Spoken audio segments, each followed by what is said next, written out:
Good day, all. This is another section, one of my rants on each one teach one. And the reason for this rant today is a culmination of a lot of things that's been going on and happening. I have been quiet for some time now because I've been busy concentrating on what I'm going to do to engage some of our youths to get them focused and spending a lot more of their time in technology and building things so that they can move on to the next level and hopefully gain the respect that they desire. Now, I've seen the video that came out of China, and it was very disgusting. It was appalling and very, very disrespectful. It doesn't show that they understand anything about their classics. In their classics, they were not practicing the doctrine of mean. And when you look at the doctrine of mean, you understand they were not the bigger people in that scenario.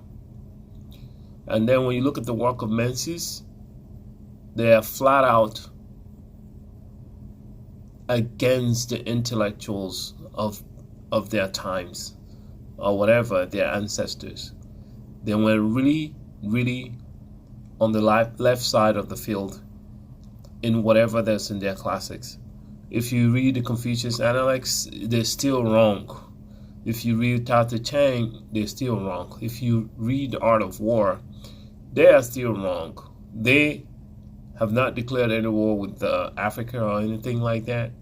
And as far as I'm concerned, they seem to be acting like business partners, but they are not fair. So they are focusing on taking the lion's share, and this is very bad. At the same time, it opens the eyes of the children of Africa to understand the strategy that the world has taken, where nation states are protecting nothing else but theirs. We don't know the full story of the coronavirus and the COVID-19 era, and post-COVID-19 era will never be the same. Africa has come of age, and Africa will have to start recognizing its children and the resources that they have. Black people, when I say black people, it includes Africans and everybody else that's black, okay? Remember now, black is just a color, all right? No human being is black. This is a formation of the powered areas. You should remember that. No human being is a color. Actually, human beings have complexion. So it was later English formulated by those that came up with the word slavery, the practice of slavery, and they coined that word. And you know the original word, the Nigger word, and all that. So, moving forward, some of the reason, my speculation is that China is trying so hard to make sure that they are not reinfected, but the approach that they're using is very draconian. It doesn't show a respect for international laws.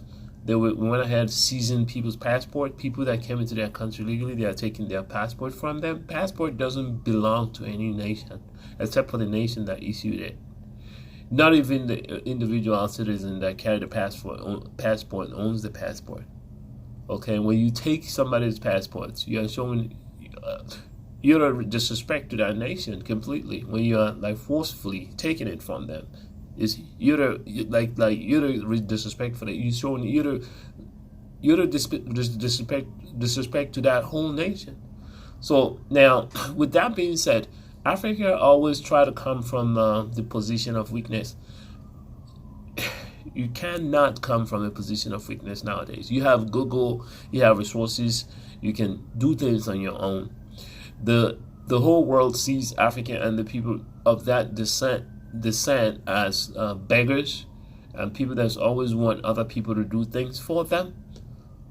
That needs to stop. That's the reason why everybody disrespects you. And the understanding of average African person, the ones from the motherland or that were born in the motherland, is that anything white is better than black. I am not trying to be racist. I'm just telling the psychology, the baseline of the understanding that they have and what they were taught from childhood. That's what they know. Remember, the ones back there in Africa were colonized, and the ones in the other foreign nations were enslaved. So these dichotomies in the understanding of their psyche makes it quite impossible for them to come together and work as one. But once they understand that strategically they fall into one category of those who were dominated, they will now start to recognize the need to be one.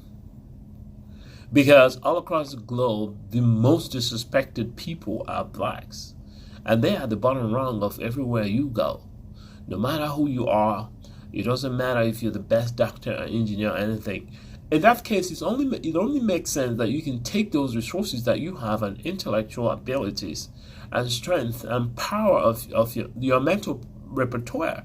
You can take it and go where it's needed, where you can actually put in effort and people will value that effort. Not only that, you will be helping a part of the world that is still developing. Now, coming back to the architecture of the new Africa, infrastructure is a key. To have infrastructure, you have to have people working together in various skills. So teamwork has to be number one, and that's a culture majority of Africans don't have. You have to learn how to work as a team. In the West, the Africans do the best that they can. They work so hard, twice as hard, including the ones that were here longer, the so-called African Americans or British Americans or Caribbeans or Latin African Latinos, Caribbean blacks, African Caribbeans, all of that. They do work really hard wherever they go because the path that they are taking in life is such a difficult one. Their plight, the stories are endless in hardship. No matter how successful they become, there's still a whole lot of people that are still struggling on that road of denial, road of deception, road of slavery, road of denied opportunities, and road of not knowing what your future will be like, not having anyone to look up to. Now, to all of y'all should look up to yourself. Don't buy to the idea that somebody is better than you. When you go to school and learn what you're taught in school, reverse engineer it to see how it plays out. You have to create a new rule book for anything or any guide you were given in school. Your engineers, your doctors, your lawyers, you have to create a rule book how you can apply that in a continent that's completely different from a developed or civilized, so-called civilized regions of the globe. So you have the emerging market. These are places where our professionals can thrive. They have population. This is where you can create new stuff, and it will be recognized. Every one of us have the opportunity to build there. Okay, all that we are learning and doing will be in vain if we do not put it in a place where it will be valued. Investing in that continent will be the pride of every one of you. Because as long as Africa is downtrodden and putting on the carpet and being put on the carpet and being close to the earth and being stepped on by everybody else, no black person will be free. You could be free because you live in your own mansion and have cars and fly jets and have big cars or whatever. You're not free. The rest of your people are looked down upon. So you are looked down upon. Now, to achieve anything, any nation, there are things they have to have in common. A Chinese person is a Chinese not only physically, but in his mind, his jungle ran Zhongguoren. That is why they always ask people, is this person a Chinese person, before they deal with that person. You see? So that's why. So they stick to themselves. They know what they need to do. They know their pride and prejudice is their place of origin. And the only people who don't understand that are black people. Black people in America say, I'm not African. I'm not from Africa. Who knew? You in America, right? The white man don't accept you. You are the bottom rung over here. They don't even care or value your anything that you do. And there's nothing you can do to please them, because they have created the master slave relationship already, and you can't change that. If you try to change that, you become a threat and you will be removed. And that's a fact. Y'all have to start understanding this. The strategy is very simple. You can counter it by being independent. Do not disrespect anybody as you climb up the ladder. You have to create what we call an ambient, approachable ambience, so that you can have relationship even when you climb up the ladder. You can establish diplomatic relationship, business relationship, and friendship, but at the same time you have to draw the line, since the whole world has systematically developed a fence against you. You drawing the line cannot be a new thing. They've already fenced you in. So you have to draw the line, respect one another, value the opinion of your brethren or your brother that's there. Work with them. The diasporas should work with the people in the motherland and establish a pipeline of production, resource transfer, knowledge transfer, and manufacturing and technology, which will eventually bring about industrialization. At this time that we are at the time, the beginning of this new century, that there's a window of opportunity for us. All these things that are happening are opening our eyes and bringing things into full circle, so we can understand the path we must take. The path is already defined. We've seen all across the globe what's going on. We know now we have to pull our resources together. Look at Dr. Arikana Chiwambari and what they were trying to do with Bowman Link to bring all the black professionals together. That's a good move. But the enemies, or those that begrudge you, they are watching. They're not just going to let it happen. Remember, the Black Wall Street. Never forget that. So when you're building things that will be online, you have to be certain of your security. You have to make sure they're well built, and that's where you have to be innovative. So I'm pushing on the engineers and the people that are the technology builders to become innovative. You can't say, oh, there's no other way to do this because I learned how to do it in school and they say they have to do it this way. No, there's many ways. There are many ways to skin a cat, and there's many ways to develop something. So you have to look beyond that and look at the environment you are creating the things for. These are emerging market. That's where the money is at. If you're a builder of technology, you have an immense opportunity to do what you need to do. And you cannot achieve anything if you don't know your culture. Your culture is your right eye. You know, the way you govern yourself, your politics is your left eye. You know what they say? If you can discipline yourself, you can govern yourself. If you can discipline yourself, you can teach yourself. If you can discipline yourself, there's barely nothing you can do. And now when you close your eyes, you have your ears and your nose. Do you know that your nose is a very important part of you, and it translates, or it has a reflection in the life that we live today? Do you know that? Your nose references it references your perception of things unseen by humans. That's just spiritual. Okay? Forget about religion. Religion is that's just an organizational way of presenting the things that's above as seen by humans. As seen by humans. They use religion to represent that. They push bias, knowledge, and ideas that people come up with. That's what it is. So you have your culture, you have the way you govern yourself, or what they call politics, and now you have the way you govern yourself, your politics, and you have your spiritual. All these things play a large role. Africans or descendants of Africans. The root word, the top level word would be black people. Okay? So now you have to understand these major points that I'm making. These are very interesting areas that you have to look into. All these three things cannot be possible. Are what makes possible technology.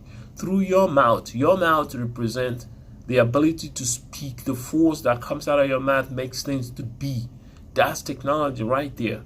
So you have your eyes, your nose, and your mouth. These three things have to work together. If they can't work together, any nation cannot move forward.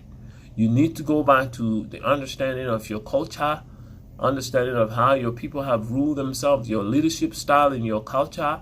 You need to understand your spiritual. Spirituality is different from religion. Religion is an organized something that brings people together in worship of higher being or superpower or supernatural being or whatever that is. So you need to understand what this is from African perspective. You can't throw this away and take on something that doesn't represent you. From childhood, we were taught that anything white is good, anything black is bad. These are what we call brainwashing.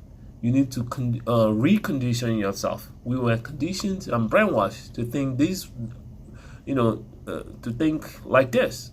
We have to change that or unlearn all these idiotic ways that enslave us mentally. We need to become Africans, not only in the physical sense, because most of us are fit and we can run, dance, and all of that, but we need to become Africans mentally, and we need to become Africans in understanding the strategy that's being played out in the life that we live now. Now, your ears, where it comes in, is the mobilization of the resources. The initial mobilization of the resources is happening. That's what Dr. Chiwumbori is trying to accomplish. She's trying to mobilize the resources. That's the first one. She's making a call to build something, to bring people together. The second one will be where people will now start using their resources, their money, their time, their effort to build stuff in the motherland to support the people of African descent. Wherever they are, you have to understand the need to work together. It's now or never. If we fail this time, we will be enslaved forever. Technology is the key for us right now. It's a level playing field. The African population are youthful. 70% of them are young. They are youthful. They are under 30. And these people can do so much with technology, as is notably shown. Okay, Jack Dorsey is out there trying to do one or two things. The CEO of TechCrunch is going out there. Zuckerberg goes out there from time to time. And all these people are taking number of Nigerian youths and putting them in their organizations because of the population of that nation. Nigeria is a place, or Ghana is a place, Uganda, Rwanda, these are places you can start your trade and become somebody. The market is growing tremendously large. You can become someone. You can become the next whatever over there. But in the West, it's hard for you to sink your teeth in, because the market is saturated. And the Saxons, they're no joke. They will not give you that chance. You are not coming here to change everything that's been built, because the history is already there. The system is already there.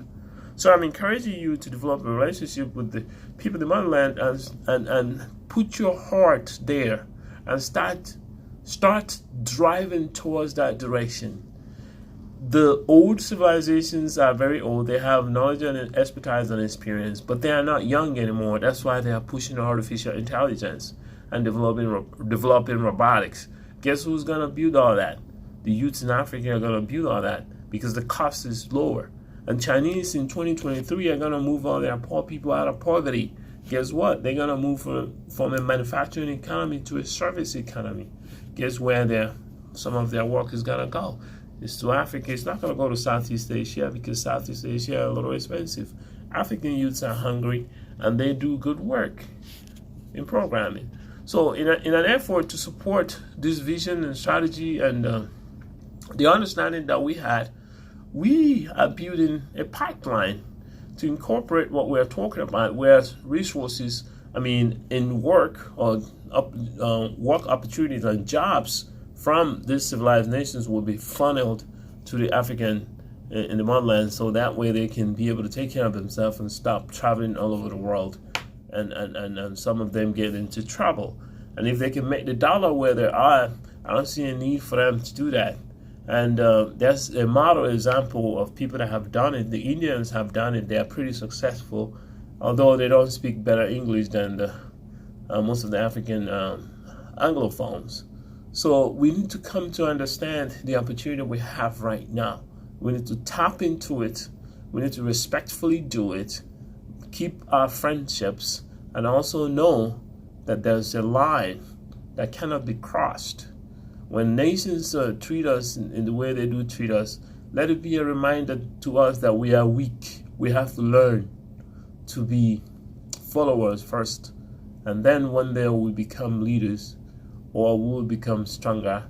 And when we become stronger, we have learned how to be weak enough times that we will not treat people that are weak in the same manner. And we use that opportunity to put a stop to tyranny and injustice that's being done to our people right now. It's a time of glorious moments when people will look back at what's happened in China and say, never again. Because Africa has been able to build itself with technology and work amongst themselves. Stop trusting people who don't love you. People that hurt your cousin will hurt you too. People that hurt your aunt will hurt you too. People that hurt your niece will hurt you too. The important is have that respect for all men. When people start treating you bad, you have to recoil, retreat, think twice before you make the next move. This is human nature. But I don't know, for Africans, we are too nice, too laid back that we don't know what's going on. This is a big chess game going on. The pawns are for sacrifice. The pawns are always used for sacrifice. The African leaders, they're always selling us out. But the pawns, they can move strategically in a way that they can become a blockade to any attack that's coming its way. I would like for you, all of you that's listening to me, to learn the strategy to do so. The social media is a very powerful tool right now. There are 5 individuals I can mention that are powerful on there. Niai, Wadamaya, Blazit, Danis Demir, Dr. Mumbi. These are the people you have to reach out to. Tuna Cheki. These are people you have to reach out to with good information so they can hear this and pass it around. Now, I'm going to sign off. I thank you guys for listening to this. If this is the first time of listening to my rants, please subscribe and hit the like button. I am preparing to start doing a live stream and concentrate in technology and how it all cuts across the culture, the spiritual, and politics. I will concentrate in teaching the youths how they can grow in technology. I'm going to keep this video at 25 minutes, and nothing more, nothing less. And I'll ask you guys to cooperate with your country, whatever country you live in, cooperate with the outlines that has been prescribed for keeping us healthy in this COVID era.